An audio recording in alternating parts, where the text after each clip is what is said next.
இன்றைக்கி நம்ம ஹாஸ்பிட்டலில் மாவு கொட்டு எப்படி பிரிக்கிறாங்க மிஷினில் அப்படிங்கிறத இந்த வீடியோவில் பார்க்க போகிறோம்.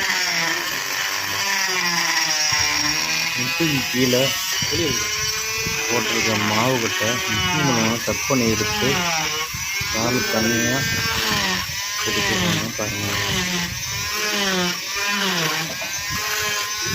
மிஷினில் கட் பண்ணும்போது கால் புண்ணாகாயிடும்.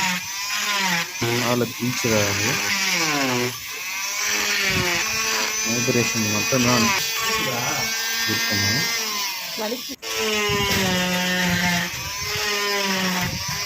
ஆழமாக போட்டு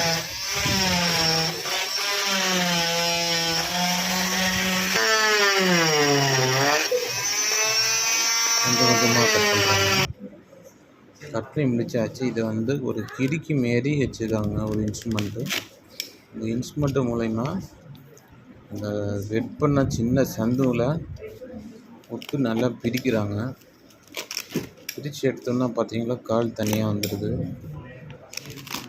கால் தனியாக மாவு கொட்டை தனியாக பிரித்து எடுத்துடுறாங்க.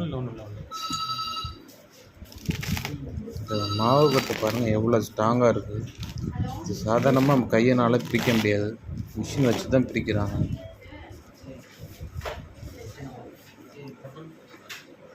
மாவு கொட்டை பிரித்தாச்சு. இப்போ காலை தனியாக வெளியே எடுத்து காமிக்கிறாங்க பாருங்கள்.